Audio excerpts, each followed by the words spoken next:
Assalamualaikum warahmatullahi wabarakatuh. Saya Muhammad Gaddafi dari UPN Veteran Jakarta, NIM 123190072. Pada kali ini saya akan membahas dampak pandemi yang sedang berlangsung pada saat ini terhadap teknologi yang ada.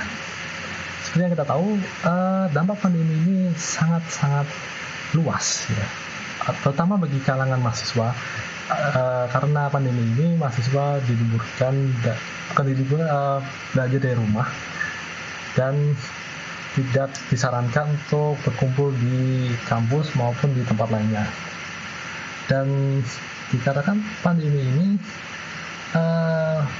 tentu saja wisuda yang biasa mungkin dari universitas atau sekolah lainnya mungkin banyak mengalami kendala. Tetapi terdapat suatu berita saya mendapatkan dari media sosial saya, yaitu di Jepang terdapat universitas yang memilih wisuda secara online dan uniknya memakai teknologi robot untuk mengadakan wisuda ini. Kita bisa lihat ini contohnya. Di sini para wisudawan melakukan wisuda secara online dan mereka memakai aplikasi yang mirip seperti video conference seperti Zoom dan lainnya untuk tentu saja menampilkan muka mereka agar bisa dikenali oleh para dosen atau para dosen yang mewisudai mereka. Tentu saja teknologi ini teknologi yang mungkin tidak terpikirkan jika tidak ada pandemi, dan mungkin menjadi solusi jika misal Anda dapat mahasiswa yang tidak bisa hadir pada saat wisuda nanti jika diadakan secara offline. Mungkin hal ini bisa membantu sekali, terutama bisa dicontoh pada negara-negara lainnya. Pertama, Indonesia saya ingat itu terdapat sebuah wisuda yang menggunakan kendaraan pribadi secara drive-thru, dan itu sangat kreatif sekali. Dan karena dampak pandemi ini, itu saja dari saya. Kurang lebih mohon maaf. Assalamualaikum warahmatullahi wabarakatuh. Saya perkenalkan diri dulu. Nama saya Sayan Michael Aksaf Aditama Putra dengan NIM 123190096. Nah, di sini saya ingin mengerjakan tugas komputer dan masyarakat, yaitu untuk membuat video dengan durasi minimal 3 menit satu kelompok, ya 3-4 orang. Dampak dari COVID-19 ini, sisi positif dan negatifnya terhadap perkembangan teknologi itu apa sih? Dampaknya gimana sih sebenarnya? Nah, yang ingin saya bahas di sini adalah khusus mengenai pendidikan secara daring dengan menggunakan internet online. Di sini yang paling jelas kita rasakan sebagai mahasiswa adalah sistem untuk presensi. Jadi selama kita offline, kita selalu berangkat kuliah dan melakukan tanda tangan untuk menyatakan kehadiran kita pada jam kuliah tersebut. Sayangnya ketika mulai online setelah COVID ada, ini menjadi pertanyaan bagaimana sebenarnya cara mahasiswa untuk presensi membuktikan dirinya hadir dalam kuliah materi tersebut. Di sini kita bisa melihat untungnya dari UPN sendiri sudah mengeluarkan solusi, yaitu dengan menggunakan e-learning. Nah, kita ambil contoh saja satu mata kuliah yang sekarang ini kita kerjakan, itu komputer dan masyarakat. Nah, di sini kita bisa lihat nih ada presensi pertemuan 1 pada saat pengantar komputer dan masyarakat. Pada saat materi masyarakat informasi ada presensi pertemuan kedua. Kalau kita buka salah satu ini di ini bulan November. Nah, mata kuliah ini dilaksanakan pada bulan September dan statusnya sudah tulisan atau hadir. Dan ini remarksnya self-recorded, artinya saya sendiri yang men-submit atau menyatakan diri saya hadir. Nah, konsepnya caranya bagaimana? Di sini dosen telah menginputkan waktu, yaitu pada hari Selasa tanggal 29 September tahun 2020 pada pukul 7 pagi hingga pukul 3 sore. Nah, hanya pada waktu tersebut kita bisa melakukan presensi. Dari situ dosen bisa mengetahui, oh dari waktu jam 7 hingga jam 3 ini mahasiswa itu hadir di salah satu waktu itu gitu. Nah, artinya kami sebagai mahasiswa itu harus selalu mengecek untuk presensi, jangan lupa, karena itu juga salah satu syarat untuk UTS ataupun UAS. Jadi kita juga diberikan materi mengenai pengantar masyarakat ini, kita baca, setelah kita baca kita presensi, atau kita presensi terlebih dahulu baru kita membaca tentang materi tersebut. Dan terkadang ada video conference juga. Video conference ini merupakan video call antara mahasiswa dengan dosennya. Di situ dosen akan menyampaikan materinya. Di sini mungkin ada sedikit permasalahan, yaitu dari video call ya, karena tidak semua orang memiliki sinyal yang bagus dan juga kuota data yang mumpuni ataupun juga wifi. Nah, di sini menjadi sebuah masalah karena bagi orang-orang mungkin yang tinggal di tempat agak jauh atau tempat perdesaan itu sinyalnya kurang bagus, jadi kadang tidak bisa mengikuti video call. Nah, masalah pertama itu. Lalu kemudian ada masalah kedua. Masalah kedua yang saya bicarakan itu adalah mengenai minimnya kuota data. Sekarang gini, memang benar bahwa kuota data sudah diberikan pemerintah kepada mahasiswa dengan gratis begitu. Nah, untuk video call ini mungkin kita masih bisa menggunakan karena kuota ini memang kuota untuk pendidikan, artinya kita bisa membuka Spanda dengan gratis. Kita bisa membuka aplikasi-aplikasi pendidikan dengan gratis. Yang lain-lainnya seperti Google Meet, seperti Zoom, itu memang gratis sesuai dengan kuota yang telah diberikan, 40-50 giga kalau nggak salah, ada di HP saya datanya. Nah, di sini yang ingin saya sampaikan adalah ketika kita mendapatkan tugas ini yang saya maksud adalah mari kita cek di dashboard. Kita sebagai contoh mau ini ada tugas praktikum pemrograman web. Di sini praktikum kita lihat aja bagian nah tapi kedua aja ini dah tugas pertemuan 2 ini. Ya, sebagai mahasiswa kita diminta untuk mencari template HTML. Nah, di sini kita belajar untuk mengedit tampilan website itu sesuai dengan yang kita inginkan gitu. Jadi gimana sih sebenarnya CSS itu bekerja, bahasa CSS di dalam HTML itu bekerja. Di sini kita sudah mempelajari cara mengubah warna dan sebagainya. Nah, yang jadi masalah adalah ketika kita mencari template HTML, berarti kita membuka Google Search. Nah, Google Search ini sayangnya tidak masuk dalam jangkauan paket kuota pendidikan. Alhasil saya sendiri kebetulan tidak memiliki wifi, saya tidak ada wifi di Bantul. Mau nggak mau saya ini harus pakai kuota data saya sendiri, artinya saya harus beli sendiri keluar. Mungkin kalau saya pakai Tri itu untuk kuota unlimited sekarang harga 55-60 ribu pasarannya, dan itu untuk per bulan sekali. Jadi sama saja saya masih mengeluarkan 60 ribu sebulan sekali untuk melakukan search seperti di Google gitu. Jadi kami pun masih kadang harus menggunakan Google Search, mencari di Google, dan sayangnya jika menggunakan kuota gratis itu masih belum bisa kita menggunakan Google Search gitu. Nah, itu poin kedua. Dan ketiga, kadang pun kita juga masih menggunakan YouTube. Nah, YouTube ini seperti apa? Saya ingin menunjukkan sekilas saja. Tutorial-tutorial sini juga kadang sangat berguna buat kita untuk mempelajari dari video-video seperti ini, karena referensi kita juga butuh banyak referensi gitu. Dan masih di poin ketiga saya ingin menjelaskan mengenai ini. Terkadang ada juga dosen yang memberikan link kepada kita, juga link YouTube. Sedangkan YouTube ini tidak termasuk dalam paket aplikasi pendidikan tadi. Jadi mau nggak mau kita masih pakai kuota kita sendiri.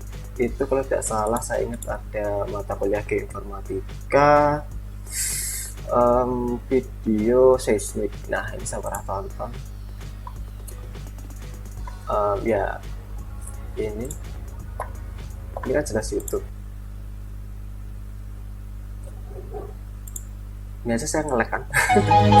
Ya, saya jelaskan dulu bentar. Di sini saya menggunakan wifi mic. Ini merupakan wifi dari HP saya gitu. Jadi saya juga masih menggunakan kuota saya sendiri untuk melakukan ini, untuk lihat video di YouTube dan sebagainya, dan memang membutuhkan referensi yang banyak untuk melaksanakan tugas, tidak hanya dari materi-materi yang diberikan PDF kepada kami di Spada gitu. Jadi saya pun juga sering mencari masalah di Stack Overflow. Nah, sebagai contoh satu ini,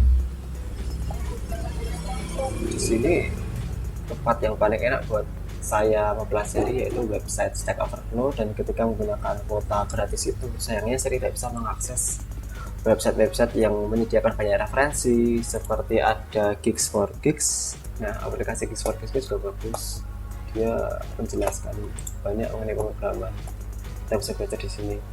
Jadi kalau kita mau mengerjakan tugas, kita nggak bisa buka website-website yang ada di Google. Istilahnya website itu tidak terdaftar dalam website pendidikan dalam tanda kutip, maka saya pun tidak bisa mencari referensi lain gitu. Nah, itu menjadi kesulitan ketika di pandemi seperti ini, karena ekonomi saya pun, keluarga saya juga menurun, jadi agak susah juga misalnya per bulan kita harus beli kuota gitu. Itu dampak negatifnya. Dan mungkin dampak positif yang ingin saya katakan adalah saya sudah bilang bahwa ini perkembangan yang sangat pesat bagi UPN. Sudah bisa menciptakan website seperti ini yang kami sendiri bisa tercatat dengan baik, seperti pengumpulan tugas di sini, ada di sini. Kita tinggal memasukkan file ke sini, kita drag and drop di sini file CPP-nya yang telah kita buat, itu tinggal kita tarik, masukkan ke sini, upload, selesai. Jadi enaknya di sini kuliah online-nya sudah terfasilitasi dengan baik untuk website pengumpulan e-learning-nya. Dan sejauh ini saya merasa kuliah online di UPN materinya istilahnya pengumpulan tugas, kuis, ujian, dan presensi sudah sangat baik. Itu justru merupakan tantangan bagi para mahasiswa untuk rajin-rajinnya kita selalu mengecek website gitu ya. Jadi adanya tantangan itu merupakan sisi positif menurut saya gitu. Dan negatifnya tadi masalah kuota, data tersebut masih menjadi halangan buat saya. Saya tadi. Mungkin itu saja. Sekian dari saya, terima kasih. Ya, bismillahirrahmanirrahim. Assalamualaikum warahmatullahi wabarakatuh. Perkenalkan, di sini Istian Muhammad Siawan, NIM 123 190 107 dari Komputer Masyarakat C UPN Veteran Yogyakarta. Di sini Istian membuat video untuk memenuhi petugasan dalam memenuhi mata kuliah Komputer Masyarakat, yakni tentang video pendek terkait dampak perkembangan teknologi pada perubahan apapun di masyarakat dalam masa pandemi COVID-19. Nah, di sini kita mengetahui bahwa pandemi ini telah berlangsung dari awal 2020 sampai hari ini masih terus berlanjut. Nah, di sini dari sekian banyaknya pandemi yang menyebar di seluruh dunia, menyebabkan berbagai macam keseharian manusia itu berubah-ubah. Yang mana yang pasti dapat kita ketahui bersama bahwa kuliah atau pendidikan di Indonesia atau di seluruh dunia pada umumnya tergantikan dengan metode daring. Nah, di sini selain metode daring itu tersendiri, ada juga masih pendidikan yang menggunakan pendidikan offline. Nah, di pendidikan daring ini banyak dari kita masyarakat Indonesia menggunakan platform yang umum pada umumnya yang sudah ada pada sebelum-sebelumnya, yakni seperti Zoom, Google Meet, atau mungkin ada yang masih menggunakan WA tapi bukan video conference, ada yang menggunakan Telegram mungkin, Classroom, dan sebagainya. Nah, di sini perkembangan teknologi yang ada pada Google Meet yang kita ketahui bersama, ya ini adalah sebuah Google Meet, rapat video premium sekarang gratis untuk semua orang. Nah, kita dapat lihat di sini nih, yang baru di Google Meet ya. Jadi, di awal perkembangannya, bukan di awal perkembangannya sih, tapi di kurun terakhir tahun 2020, kurun terakhir tahun 2019, Google Meet itu update atau di upgrade fiturnya tidak setiap bulan sekali. Kita lihat dapat di sini ya, Oktober 2019 ada pembaruan, terus kemudian di Desember 2019 ada pembaruan sampai pada bulan Maret. Di situ baru ada pembaruan lagi. Yang mana pada bulan Maret ini sebenarnya awal mulanya pandemi itu masuk di Indonesia. Dan awal mulanya juga untuk perkuliahan di Indonesia itu setahu saya didaringkan. Terus setelah Maret 2020, April 2020 mengalami pembaruan, Mei 2020 masih mengalami pembaruan sampai Juni. Sampai ya nanti kita tunggu saja pembaruan apa lagi. Nah, di sini kita lihat bahwa kurun waktunya sangat singkat sekali. Maret, April, Mei, dan Juni. Nah, apa yang dapat kita tarik teman-teman dari sini? Bahwa dengan adanya pandemi atau wabah yang menjangkit seluruh dunia ini menuntut manusia ini kan mencari alternatif lain ya. Mencari alternatif lain dalam mereka itu memenuhi kehidupannya sehari-hari. Salah satunya adalah belajar atau menuntut ilmu. Nah, di sini fitur menuntut ilmu yang dipakai oleh sebagian masyarakat Indonesia adalah video conference.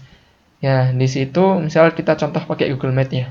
Nah, di Google Meet ini karena mungkin disebabkan penggunaannya yang meningkat di kalangan masyarakat pada masa pandemi COVID, maka dia melakukan pembaruan yang sangat berturut-turut cepat di tiap bulannya. Di Maret dia langsung kontrol baru untuk akun pendidikan, di April 2020 dia memiliki suatu preference untuk bisa mempresentasikan video dan bisa mode cahaya rendah, dan selanjutnya itu pasti untuk memudahkan kita dalam melakukan video conference. Nah, di situ kita ketahui bahwa berarti dengan adanya masa pandemi ini, dampak perkembangan teknologi ini menuntut manusia untuk meningkatkan kreativitasnya dalam memenuhi kebutuhannya sehari-hari. Jadi ini salah satu dampak positif perkembangan teknologi pada masa ini dalam masa pandemi COVID ini, yakni akselerasi pembaruan suatu software itu begitu cepat, terutama untuk software-software yang memang digunakan pada saat musim seperti ini. Nah, selain itu mungkin dapat kita ketahui bahwa kreativitas itu muncul untuk menangani penyebaran COVID agar tidak tertular satu sama lain adalah adanya itu hand sanitizer. Tapi hand sanitizer yang tidak dipegang tangan atau yang auto keluar ketika tangan kita ini berada di atas keran. Nah, contohnya mungkin kita dapat ketahui bersama di salah satu masjid di Yogyakarta, di Masjid Kampus UGM. Teknologi tersebut dipraktekkan dalam sebuah keran wudhu di Masjid Kampus UGM. Jadi, ketika jamaah sholat ingin berwudhu, dia tidak menyentuh keran untuk menyalakan air. Nah, dia hanya menempelkan tangan di bawah sensor, meletakkan tangan di bawah sensor, maka air akan muncul. Nah, walaupun teknologi ini terdengar sudah familiar sebelum masa pandemi COVID, akan tetapi penerapannya baru diterapkan ketika pandemi ini ada. Nah, kita dapat tarik kesimpulan bahwa dengan adanya pandemi itu, masyarakat itu dapat memakai atau mengimplementasikan teknologi yang sudah ada itu pada kehidupan manusia yang sebelumnya belum digunakan. Contohnya keran otomatis tadi, yang sebenarnya hal seperti itu udah lazim mungkin di luar negeri sana, tapi di Indonesia masih belum lazim. Nah, mungkin untuk video kali ini cukup sekian. Kurang lebihnya mohon maaf. Assalamualaikum warahmatullahi wabarakatuh. Assalamualaikum warahmatullahi wabarakatuh. Halo semuanya, nama saya Ryan Hadi Rizky Putra Nagam, mahasiswa Informatika dari UPN Veteran Yogyakarta dengan NIM 123190114. Ya, kali ini saya ingin membahas tentang berita yang baru saja saya dengar. Ini berita yang sudah keluar lalu padahal. Ya, berita ini tentang konser online. Ya, konser online ini adalah cara penyanyi atau idol atau yang lainnya untuk tetap dapat menghibur fansnya walaupun sedang berada di masa pandemi ini. Ya, konser online ini biasanya menggunakan aplikasi YouTube Live, Facebook Live, Insta Live, atau aplikasi Android dan iOS, yaitu live stream atau stream now. Ya, konser online ini memiliki beberapa keuntungan. Ya, salah satunya hemat biaya transportasi ya. Misalnya BTS, sebuah idol Korea, ingin mengadakan sebuah konser di Korea Selatan. Nah, bagi fans-fans yang ada di luar negeri, tentu saja mereka harus terbang ke Korea Selatan untuk menontonnya kan. Nah, jika dengan konser online ini, mereka hanya bisa Mereka bisa hanya dengan duduk di rumah menonton dengan handphone, smartphone-nya atau PC dengan bantuan speaker dan juga headsetnya. Ya, kalau kekurangan dari konser online ini bisa di feelingnya ya. Kan konser ini kita langsung melihat idol kita, artis kesukaan kita, penyanyi kesukaan kita untuk menyanyi di depan kita sendiri dengan soundnya yang keras, getaran-getarannya, dan juga bersama dengan teman-teman kita bersama menontonnya. Dan juga konser rock atau metal, pasti kita menontonnya bersama teman-teman, bisa melakukan moshing, lompat-lompat, headbangan bersama itu. Kalau konser online kan tidak bisa, karena kita menontonnya di rumah saja. Ya. Begitu aja tentang keuntungan dan kekurangannya.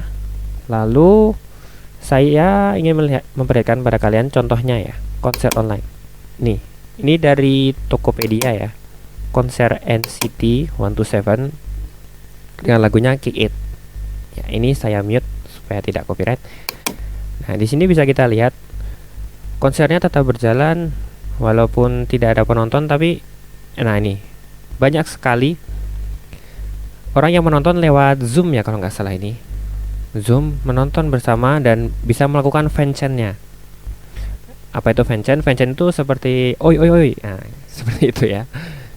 Kita bisa tetap menikmati konser walaupun duduk di rumah saja. Ya. Oke, kalau pendapat saya, ini konser online ini bagus ya. Ini sebuah awal mula dari pergerakan permusikan dunia untuk bisa tetap mengadakan konser walaupun penontonnya hanya ada di rumah. Mungkin di esok hari ini bisa dikembangkan dengan VR, mungkin kita bisa menonton dengan VR dan juga soundnya. Sekarang kan sudah ada tuh sound yang 360 yang bisa kita dengar walaupun seperti kenyataannya, sound 3D namanya.